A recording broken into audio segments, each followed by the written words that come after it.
The sun burned red above the endless grasslands, and the air trembled with heat.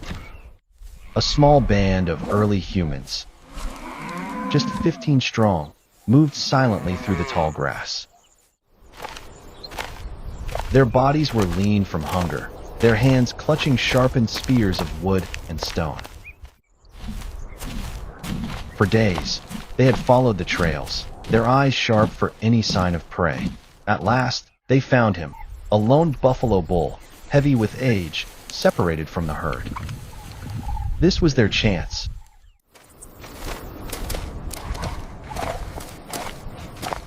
Meat, hide, bone, everything their tribe needed to live. The hunters fanned out, hearts pounding, breath shallow. Kor, their leader, raised his hand. They had no safety, no weapons of distance, only their courage, their spears, and the hope that today they would not die.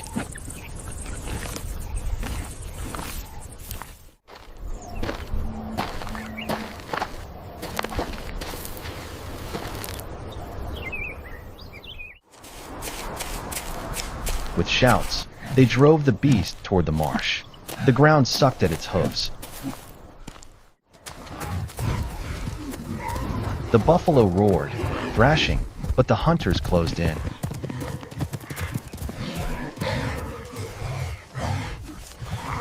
Spears rained down. Some struck shallow, some deep.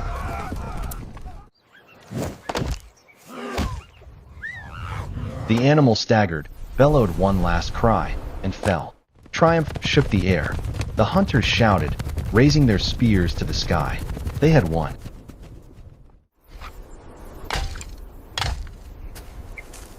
But even as their voices echoed across the plains, unseen eyes watched from the ridge. The victory was not theirs alone. Their shouts of triumph faded into silence as Kor's band gathered around the fallen buffalo. At last, they had food enough to feed their people. But then footsteps. From the ridge, shadows emerged. Another group, larger, stronger, armed with clubs and blades sharper than stone. Their faces were painted with ash and earth, their eyes cold. Kor recognized them at once. The Stonejaw clan. The hunters froze. Both groups stared across the buffalo lying between them. It was no longer just an animal. It was a prize, a spark. The air thickened with tension. The Stonejaws pounded their chests, shouting, their voices rolling like thunder. Kor's band, smaller, weaker, clutched their spears tighter. The buffalo was supposed to bring life, but now it promised war. The silence broke with a roar. The Stonejaws surged forward, clubs swinging. Kor's hunters met them with spears, the sound of wood striking stone echoing across the plains. Dust rose, cries filled the air, and the fallen buffalo became the battleground. One by one, Kor's hunters were beaten back. The Stonejaws were too many, too strong. Spears snapped, bodies fell. Blood stained the grass. Kor fought like a wolf, his scarred face lit with fury, but even he was forced to retreat. The Stonejaws seized the buffalo, laughing as they carved into its flesh. The victors feasted, while the defeated limped away. For Kor's band, the hunt had ended not in triumph, but in shame. That night, the fire burned low. Kor's people sat in silence, their stomachs empty, their hearts heavy. The buffalo was gone. Their wounds ached. Their spirits were broken. But Kor's eyes burned with something more than hunger. He looked at his people and spoke. This land is not for the weak. Today we lost, but tomorrow we will rise. We will not strike only the beast. We will strike those who would take it from us. In the darkness, his words planted a seed of vengeance. For in the harsh world of early humans, survival was never only about the hunt. It was about the wars that followed.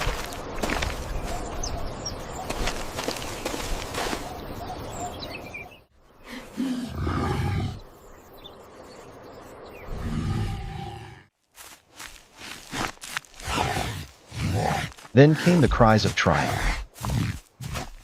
They raised their weapons high, pounding them against the earth, honoring the kill.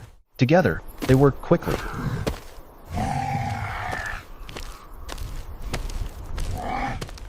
By dusk, they dragged slabs of meat back to their camp. Children rushed to meet them, their laughter mingling with the crackling of fire. The women set to work roasting strips of flesh over the flames.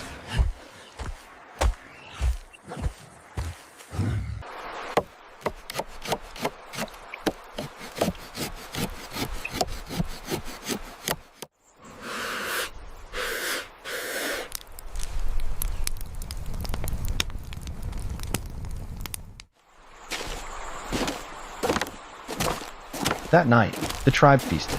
Smoke and the scent of roasting buffalo filled the air. They ate until their bellies were full, gnawing bones for marrow, sharing stories of the hunt. Around the fire, they celebrated not just the kill, but survival, the bond of tribe, the power of many over one. And as the stars blazed above, they knew tomorrow would bring new challenges. But tonight, they had conquered the beast, and they would live.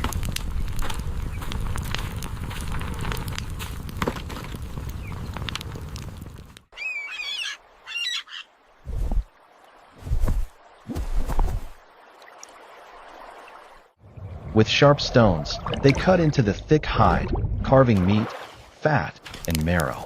Blood stained their hands, but their eyes shone with victory.